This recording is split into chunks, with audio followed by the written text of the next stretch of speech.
I'm 89 years old. I have watched 89 sunrises and worried that each one might be followed by a storm. I have seen 89 springs bloom and wondered when the frost would kill the flowers. I have lived through 89 Christmases and spent each one anxious about what could go wrong instead of grateful for what was going right. I have been given 89 years of life, and I wasted almost every single day looking for reasons to be unhappy instead of finding reasons to be grateful. My name is Walter, and I need to tell you something that took me 9 decades to understand. The world you see depends entirely on what you choose to look for. If you spend your life searching for problems, you will find them everywhere. And in finding them everywhere, you will miss the beauty, the joy, and the magic that exist in the same moments, waiting for someone wise enough to notice them. You think you're being realistic when you expect the worst. You think you're being prepared when you imagine everything that could go wrong. You think you're being smart when you protect yourself from disappointment by never getting your hopes up. That's what I thought for 89 years.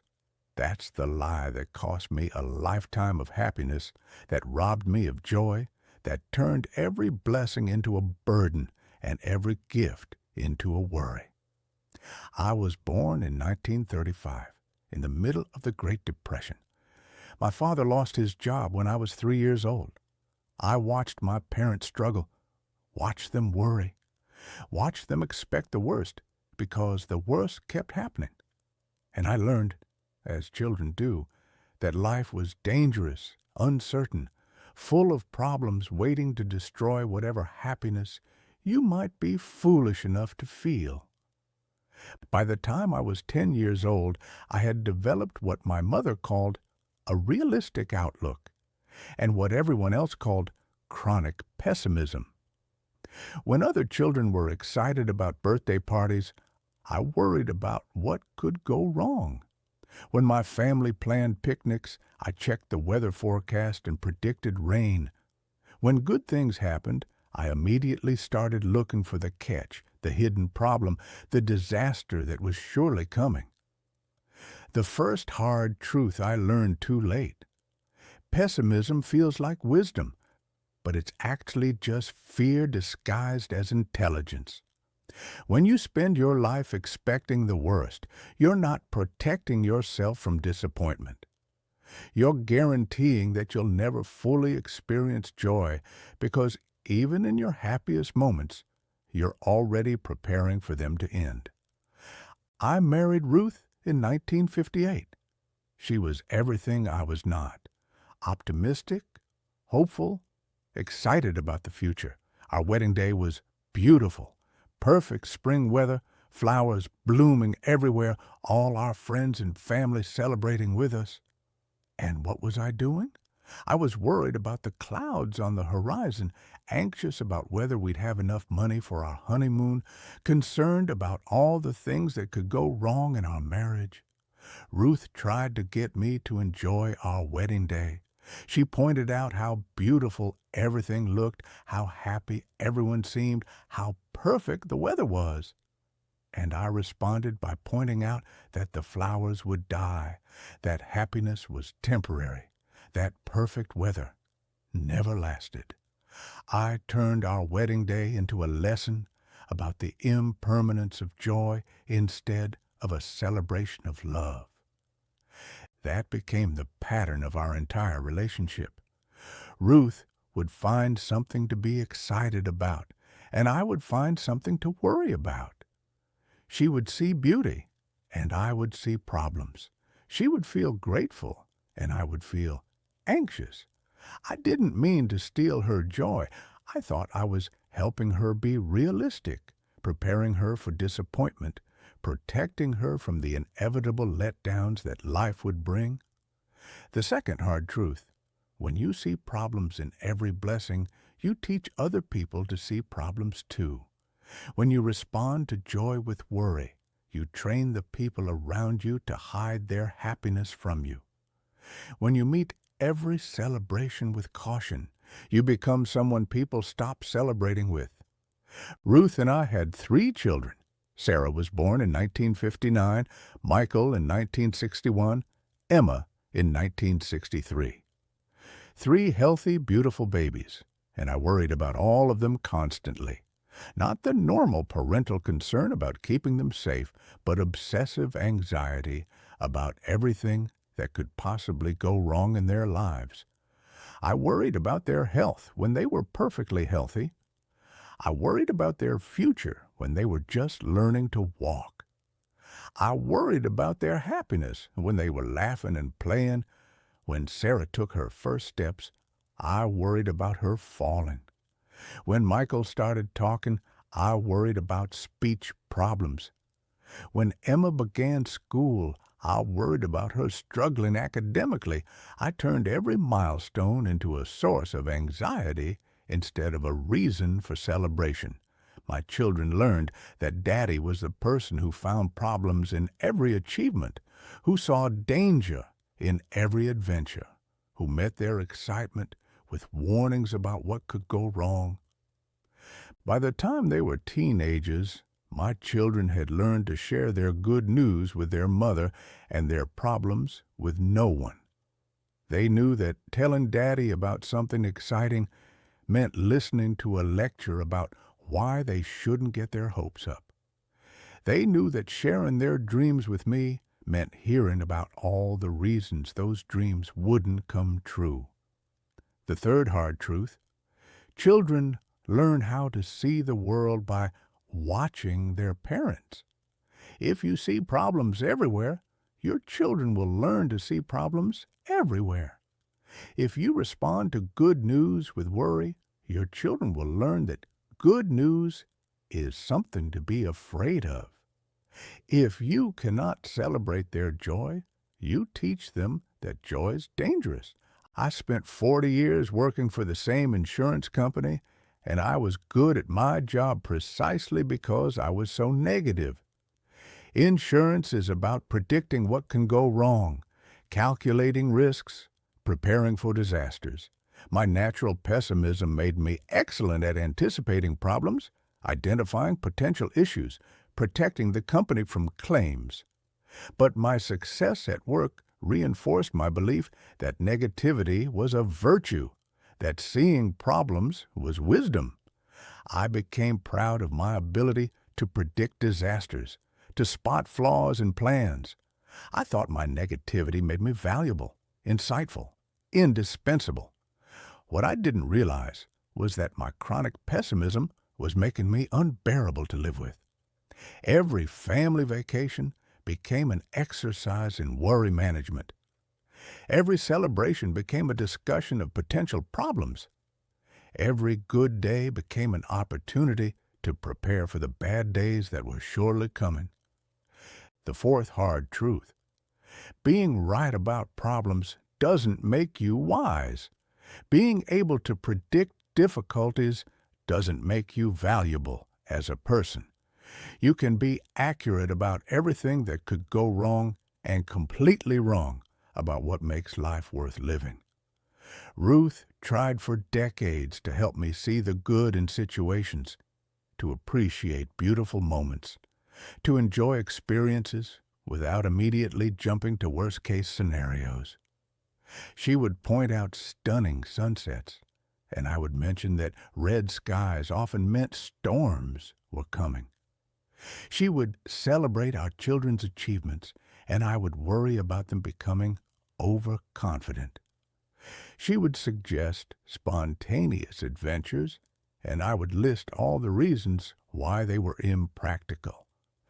By 1985, after 27 years of marriage, Ruth told me that living with me was like living under a gray cloud that followed us everywhere.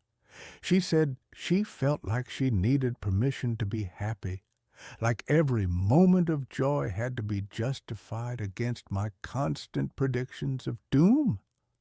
She said she was tired of having to defend good news, tired of celebrating quietly so she wouldn't trigger my anxiety, tired of pretending that life was as dangerous and joyless as I believed it to be. Ruth didn't leave me, but she stopped sharing her happiness with me. She found joy in other relationships, celebrated good news with friends who could appreciate it, planned activities with people who wouldn't spend the entire time worrying about what might go wrong. I became the person in her life she tolerated rather than the person she turned to for support and companionship. The fifth hard truth: when you cannot celebrate other people's joy, they stop sharing their joy with you. When you meet every happy moment with worry, people learn to be happy without you. When you see problems in every blessing, you become someone people avoid when they want to feel blessed. My children grew up and moved away, and they didn't visit often. When they did come home, conversations were stilted, careful, brief. They had learned as children that sharing excitement with me meant having that excitement diminished. They had learned that telling me about good things in their lives meant listening to warnings about how those good things could turn bad. Sarah got married in 1984, a beautiful wedding with a man who clearly adored her. At the reception, while everyone else was celebrating, I was worried about the statistics on divorce rates. When Michael got promoted at work in 1989, while Ruth was proud and excited, I was concerned about the increased stress and responsibility. When Emma had her first baby in 1991, while the family was overjoyed, I was anxious about all the dangers of parenthood. I had trained my children to expect negativity from me, so they shared their joy with other people and their worries with no one. I had become the family member they felt obligated to update, but not excited to celebrate with. I was present for their lives, but absent from their happiness. The sixth hard truth: you cannot love people fully if you cannot celebrate their happiness. You cannot be close to people if you meet their joy with anxiety. When you see problems in every good thing that happens to people you love, you teach them that your love comes with the price of diminished joy. Ruth died in 2010 after 52 years of marriage. She had lived with my chronic negativity for more than 5 decades, and in her final years, she stopped pretending that it didn't bother her. She told me that she regretted not traveling more because I always found reasons why trips were impractical. She regretted not celebrating more because I always found reasons why celebrations were premature. She regretted not being more spontaneous because I always found reasons why spontaneity was dangerous.